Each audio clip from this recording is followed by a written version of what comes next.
Just a few days back, I was attending a family function and I happened to meet a 17-year-old guy there. Speaking to my 33-year-old cousin, a woman, without trying to break the bubble, the very next thing that he says that, my interaction with women is, मैं तो उनको गरम करके छोड़ देता हूँ. If there are times where you are not being able to get it up, your partner can easily tell you that, it's okay. Patients with the age of 22 to 25 age group with difficulty in getting an erection or maintaining an erection. Men who are 22, 23 are not being able to perform well. Viagra has nothing more to do than give you an erection. It will not delay the time of your orgasm. You may still end up ejaculating within 30 seconds of the act.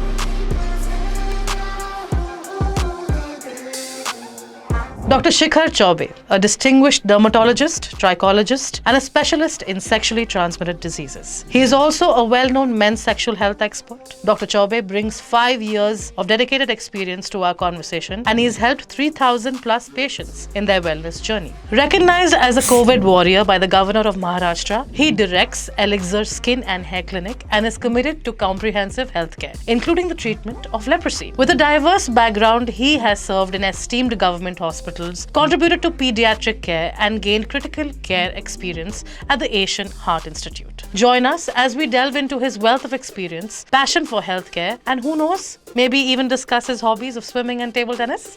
Welcome, Dr. Chaube. Thank you for having me. It's absolutely a privilege and an honor to have you with us on Sass It Up with Sassiest, a podcast which aims to literally have the most authentic conversations around sex and sexual health for men and women and everything in between. We are today going to discuss so many interesting things that I want to really delve into with you.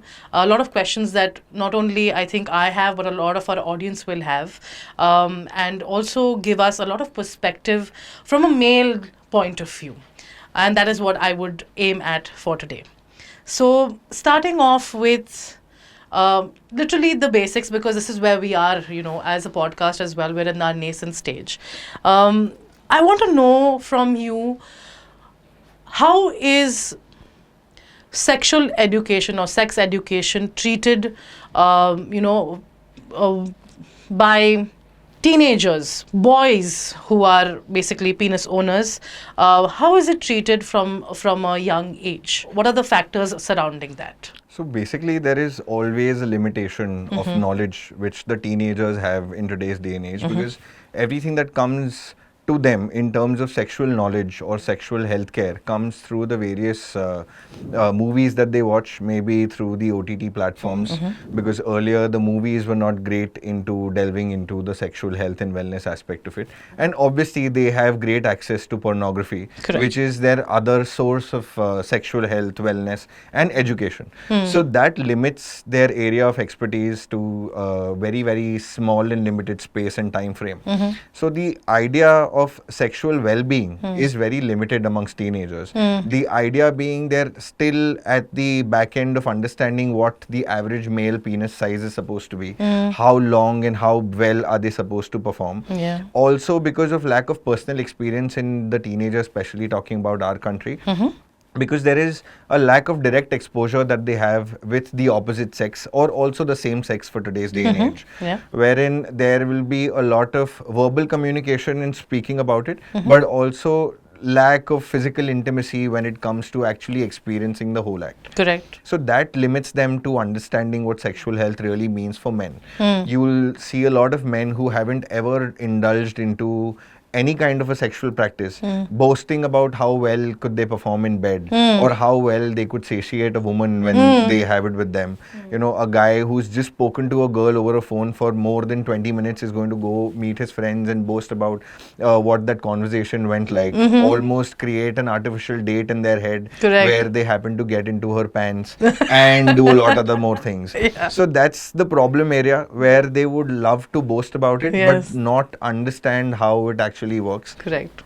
There is a limitation as to how you speak to the opposite sex, let alone the act of the whole sexual intimacy comes into play. Correct. So that's a major area of limitation. They need to be properly educated.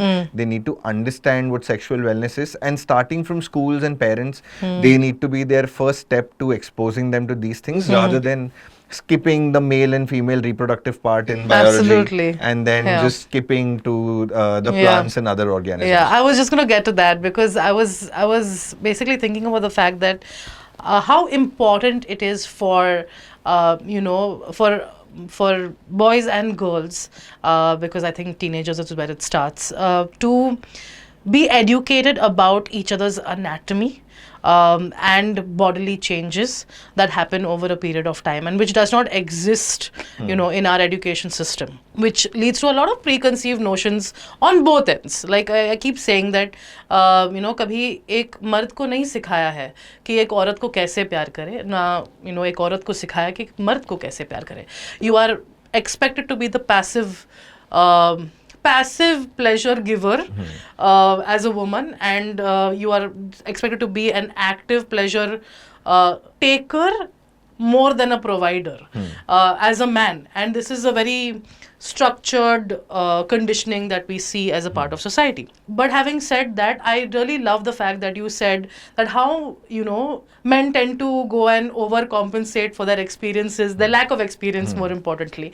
And I want to understand कि ये boasting वाला जो scene होता है ना, ये one up वाला scene कि अरे भाई मैंने ये किया आज, या मैंने इस लड़की से बात की, whatever, और या experience कर दिया, ये क्या है और क्यों है, more importantly, like what is that ego, or is it an ego more importantly, or what is it, where does it come from? So it's a very funny story that comes to my head right now. Just a few days back, I was attending a family function and I happened to meet a 17-year-old guy there. And he was speaking to my 33-year-old cousin, who is a woman. And they were talking about how he wants to get into the whole social influencer field and everything. And he wants to be a pop icon and all those other things.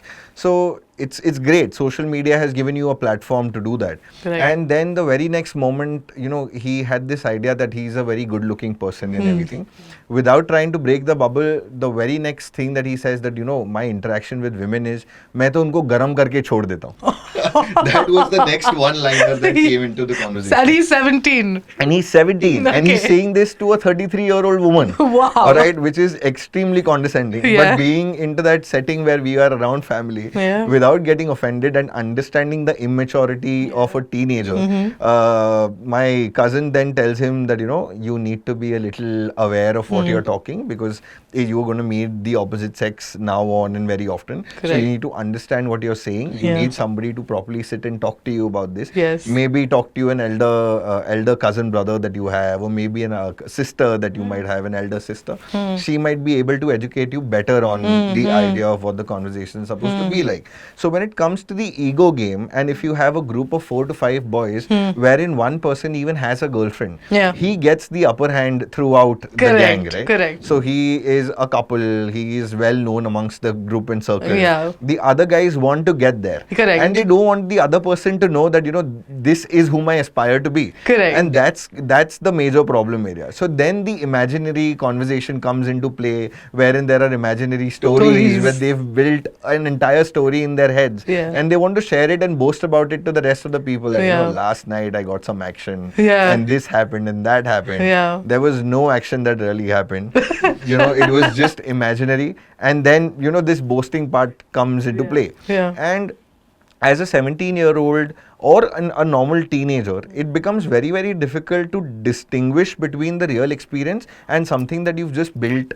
as a conversation in your head. Correct. So that cloud needs to be eradicated very, very quickly and early on. Yes. So that's what needs to be done. And that's where the ego game comes into play. Correct. Where when you have that one person in your group who's already very, very vocal, who is socially very, very amicable, and who has had great interaction with the opposite sex or the same sex, it becomes a really difficult story for the others around this. So it almost becomes person. aspirational. Yes, absolutely. Of sorts. In that sense, so how you say is that when boys tend to one-up each other, while I feel girls on the other side almost go to advise us on this kind of mode. If there's a girl in a group who has more experience than the other girls, it's almost like, what did you do? How did it feel? Even I wish, but it was never like. I mean, one-upmanship शायद होता होगा, हुआ भी है in cases. I know for a fact that मेरे साथ भी हुआ है कि अगर इसका boyfriend है, मुझे भी boyfriend एक होना चाहिए. But rarely does that happen in that sense. With boys, you see it a little more active as opposed to, Boys basically don't want to tell the other person that I haven't experienced this yet. They want to already tell you that, हाँ, मैंने भी किया है. And it's almost like every experience of theirs happens to be in a positive light. Yes. How many of the boys will be in that mode where they'll be like, यार मेरा हुआ नहीं आज, क्या करें? Like how many boys are actually asking each other for help? Or men, for that matter. No, I don't see men and boys asking for help. Yeah. At least when we talk about the teens, it's definitely not the case, because nobody wants to experience embarrassment. Because the mindset is such, the maturity levels are such that the minute you said that you couldn't perform or you couldn't do something, regardless whether it was a sexual act or anything else, it's going to come against as a form of bullying or being made fun of, or probably in today's day and age, let's call it being trolled. Correct. Wherein when we are adults and we've comparatively developed a maturity to talk about our sexual health and well-being, you can still see the advice taking idea, from the other person. For example, I have a colleague now who underwent a surgical procedure for a circumcision because he had some problems that he was facing.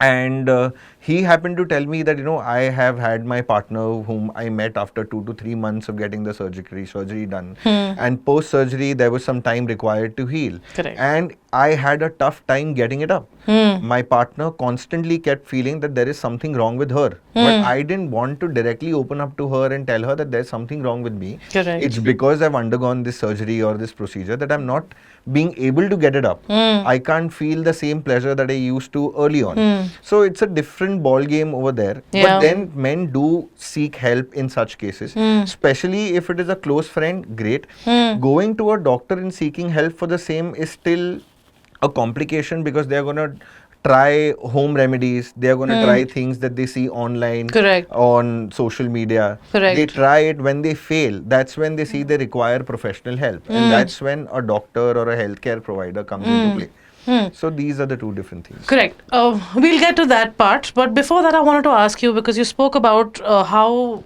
they do not want to accept it in front of their partners.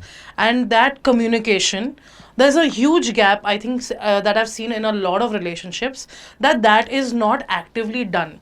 Where I think males or penis owners, they kind of hold back, or they kind of do not want to indulge in a conversation with their partner who is supposed to be, empathetic to their situation and compassionate and understanding, and they don't want to have that conversation or delve too much into it.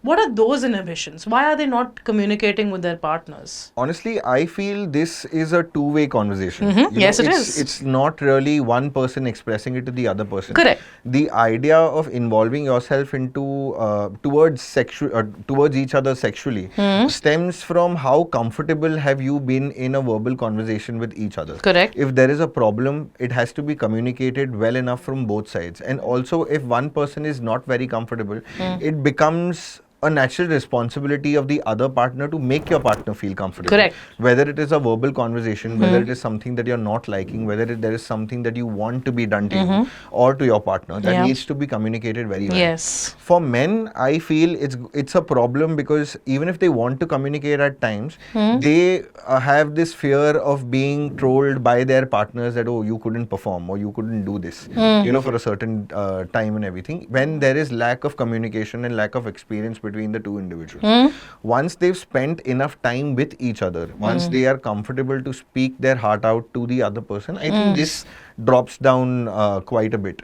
From a personal experience point of view, what really happens is if there is something that there is a problem, if there are times where you are not being able to get it up, your partner can easily tell you that, it's okay. Every time it cannot be mutual pleasure for both of us. Correct. There could be times where it could just be you who ends up getting the pleasure, and there could be times where it's just me. Absolutely. So it doesn't have to be a two-way thing, or it doesn't have to be a give and take each and every time. Correct. So that's a major problem. But in today's settings, when you know that you're meeting a partner for your first, second date and you've decided to get into your bed, that's when the problem arises, because there is already performance anxiety. I think it's there from both the individual partners and everything. Men have a bigger responsibility there because they are the performers. Correct. They need to satiate the other woman. And the idea, the limitation of understanding that pleasure could be given only through sexual intercourse is one major problem that needs to be sorted out. Correct. Both individuals need to be understood that there are various sources to pleasure. There are various pleasure points into the body apart from the whole male and female sexual organ. The idea needs to be understood. You need to communicate more often. There could be just a nice verbal communication that happens, which all helps the other person get aroused. Correct. Intimacy is very, very important. Foreplay is very, very important. Yep. It can be taken stepwise. Yes. So it doesn't directly have to be leading into that, or that shouldn't be the primary goal of your first, encounter with your date. Correct. Absolutely. So I wanted to touch the topic of performance pressure. And I think that is something that is so exaggerated and also forced down into conditioning of a male's existence, where you are evaluated with how well you can have intercourse, how long you last, how long can you go on for, and so on and so forth. And this has really been really told to you from a very young age that this is supposed to be done. And people in that greed of wanting to perform to expectation are resorting to over-the-shelf medications, possibly medication like Viagra, and abusing it also to a large extent.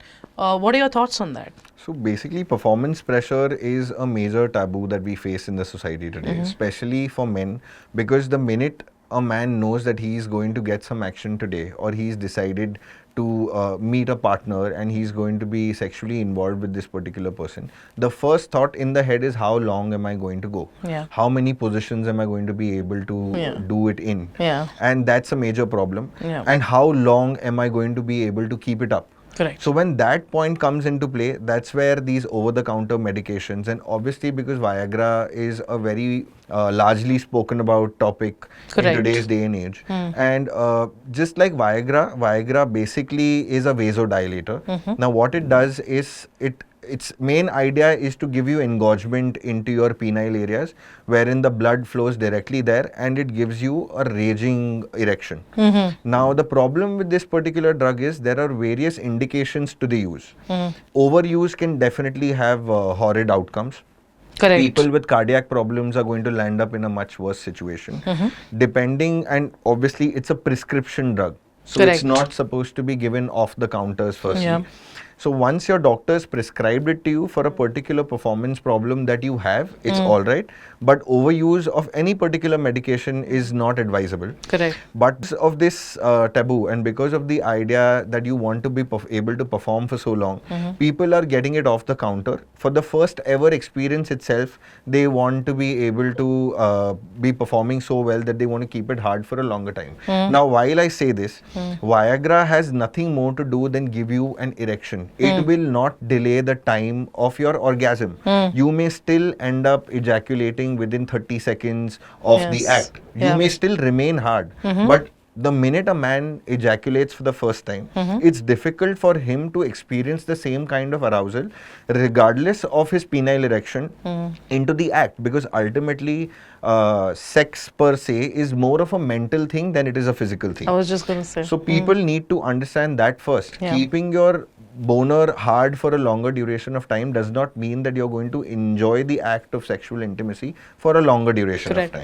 Neither you or the partner. Correct. Also, in terms of what I have learned and understood from various cases and personal experiences, for women, sexual intercourse is not the only source of gaining pleasure. In fact, after a point in time, it can become painful. Yes. And that needs to be communicated. And also that majority of women do not orgasm with penetrative sex. With Correct. penetration. Yeah. So the idea to understand what are the other methods is very, very important. You need to be trained in terms of what else can be done, what are the other pleasure points in the body. Correct. That has to be understood very, very well by the person. Correct. And performance pressure can be taken off by communicating the whole thing to the other partner, considering that both the partners are available to talk about this conversation. Yes, So absolutely. understanding that becomes very important. Absolutely. Another thing that I wanted to discuss right now was basically our lifestyles have changed over a period of time. There's far more pressure, there's far more stress in just surviving, this planet. And that also definitely plays a huge part on your sex life. Now, having said that, have you seen an increase? Obviously, there's an increase in stress. Have you seen an increase in people coming to you for help for sexual performance or sexual problems, more importantly? And do people come more to you right now?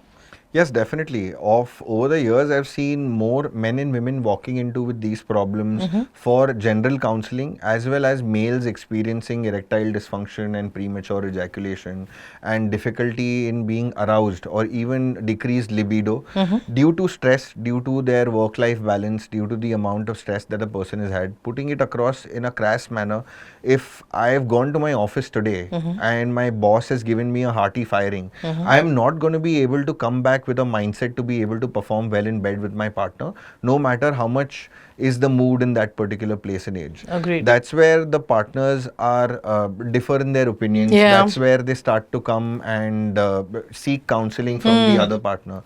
There are kids at home, parents who are just newly made parents also face this major problems because they are not getting enough time to get intimate with each other. Correct. So these problems have been rising, and that's why the libido, the age of libido has further gone down to a very, very young age. Can you give us an age? Patients with the age of 22 to 25 age group with difficulty in getting an erection or maintaining an erection. Patients, clients or men who are 22, 23 are not being able to perform well. So this problem is very, very prominent in a younger age group as well. When I see patients coming into me is when they have already tried several ways to counsel themselves. What are those? It could be anything. People have tried using various lubricants, oils at home, maybe Viagra that we discussed already. Yeah. Maybe the partner has tried to perform oral sex in partners who have never tried it earlier. No. But they've still not been able to satiate the other partner or make the other partner have enough arousal for them to perform well enough. So that becomes a major problem in all the age groups. Also, with the growing idea and information in both sexes, it is the women who have been encouraging their men to go and seek help with a professional in today's day and age, because they are also well aware of their pleasure requirements from their partner, and that I feel is very, very healthy, because it becomes very easy for an individual to seek happiness outside of his or her relationship. But if you seek in and try counseling, if you try getting a professional help as a partner, it is very, very encouraging, and it is very nice for both the individuals that they are really trying to work on their relationship together, as well as work on their sexual well-being. Correct. So that becomes very important. Yes. Another case wherein I have seen very, very physically fit individuals, both males and females, not being able to get enough arousal or losing libido is because of the amount of stress they are facing in their day-to-day life.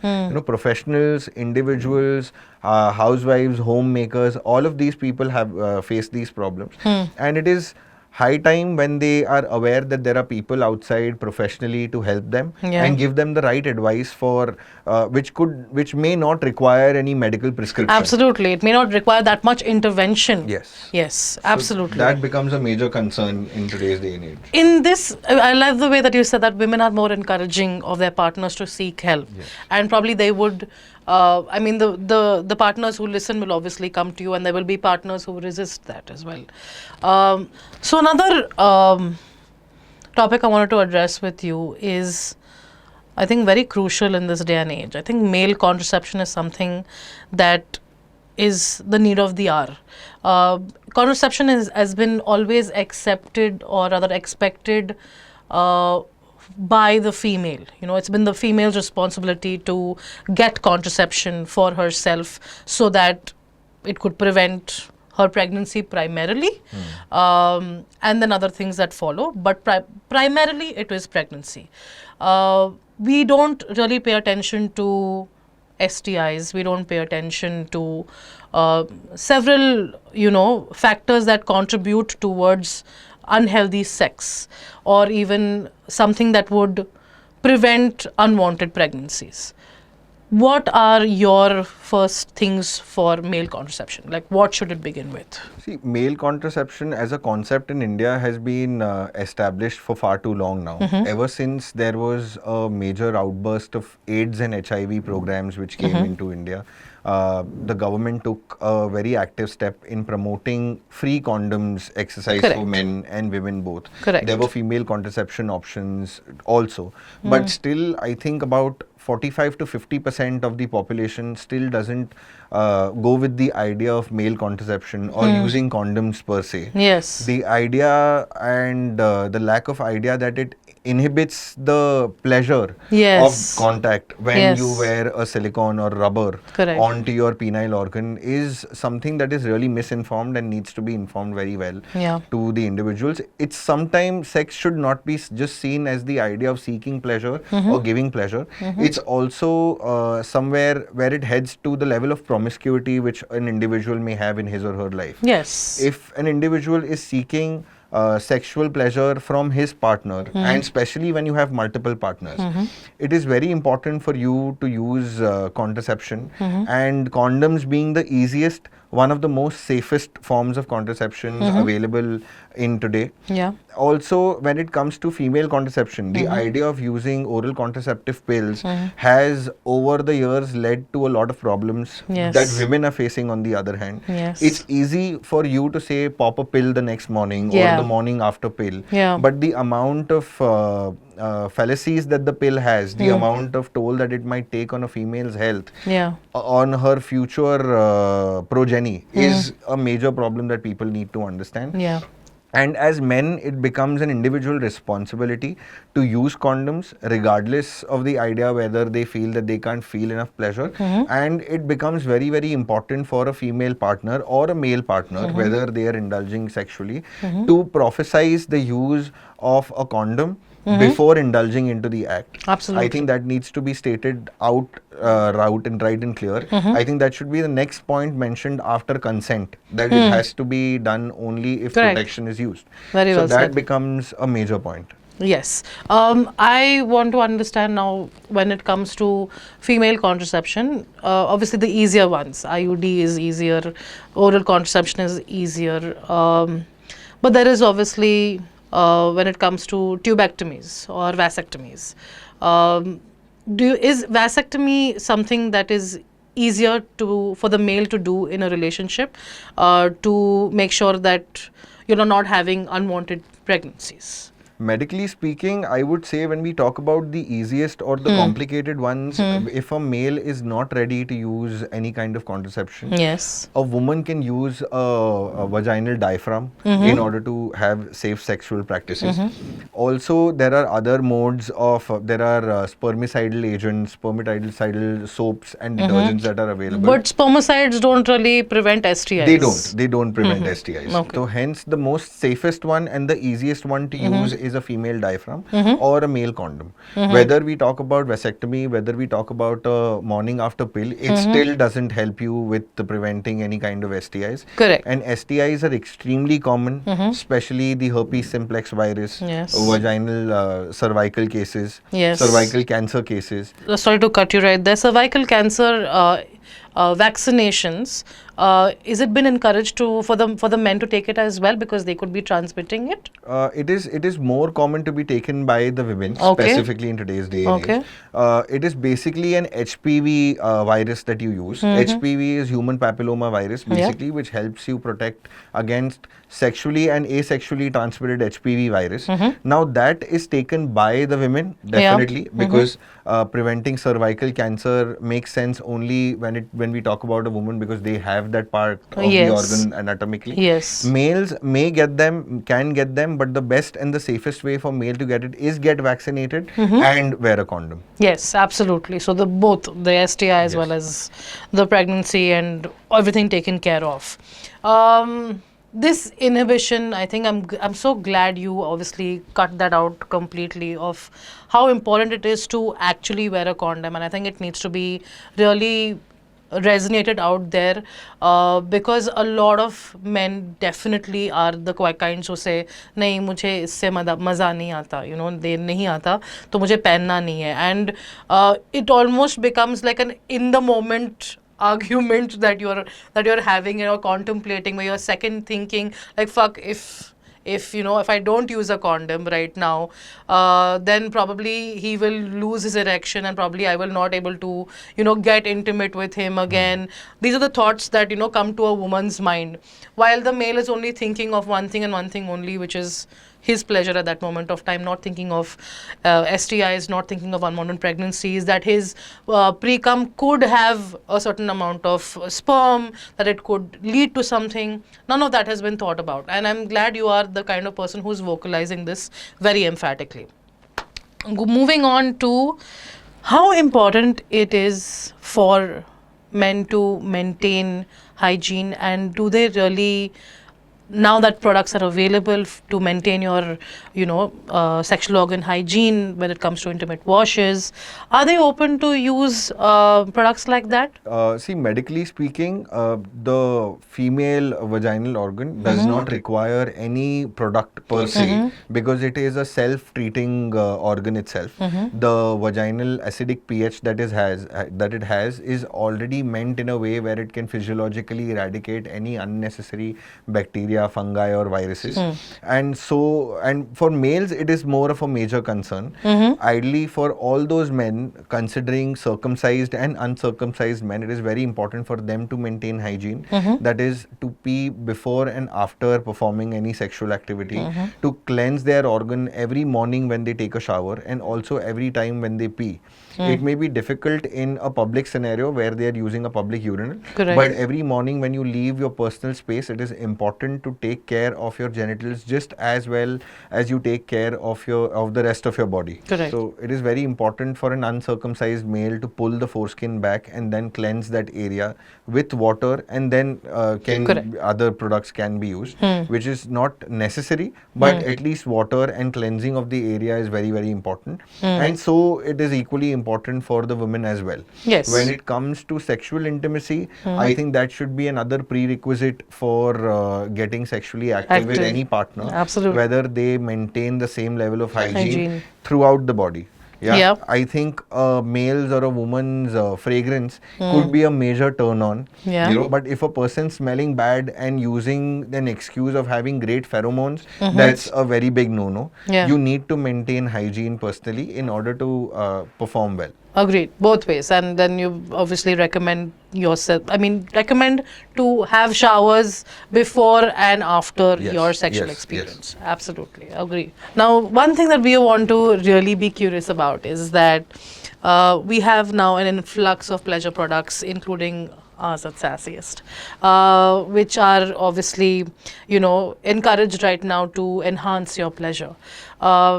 Do men purchase a lot of toys? Do they use toys? So basically, there is a big misconception about toys in men, that mostly they feel that the sex toys are meant only for women, which is not the case. There are many products available, and especially coming down to India, which are available now for men as well. Yes. Now the idea or the taboo that lies behind it, that if you gift your partner one, they could get addicted to a sex toy. a male may feel insufficient if the partner is being very well satiated with a sex toy. Correct. So that becomes a major problem. Yeah. So you need to understand that technology can't replace humans. Yeah, You know? yeah. It could happen in the way times are being going on. Yeah. But you are the creator of these Correct. things. So you Yeah. can't be afraid of your own creation. Agreed. So that needs to be very well eradicated from your mindset that, using a sex toy could hamper your sex life. Yeah. It could just be another way of enhancing it. Correct. If not anything else. Yes, absolutely. And also it is a safer way of doing it without involving a third partner. Correct. Correct. Absolutely. Agreed. Well, very well said. Having said that, thank you so much for today. We've had such a lovely, informative episode and a lot of perspective and food for thought. And I'm sure that the audience is going to be absolutely loving this one because we at Sassiest are right now catering to a lot of women, but to have understand what a male psyche is and how they function and how they approach their sexual life and their sexual health is very, encouraging and enriching to obviously know. So thank you so much, Dr. Chaube, for being a part of Sass It Up with Sassiest. I hope you have had a fun time with us, and I definitely want to have another episode because you've given me like umbrella topics to talk about, and now it's time to delve into these micro topics that I want to discuss with you, but that will be on our future episodes. But this was absolutely lovely, and thank you for being a part of us. Thank you so much. That was an amazing conversation. I don't know, it'll be very condescending for me to say that the pleasure is all mine. Not at all. It's kind of mutually ours. But thank you so much. Thank you.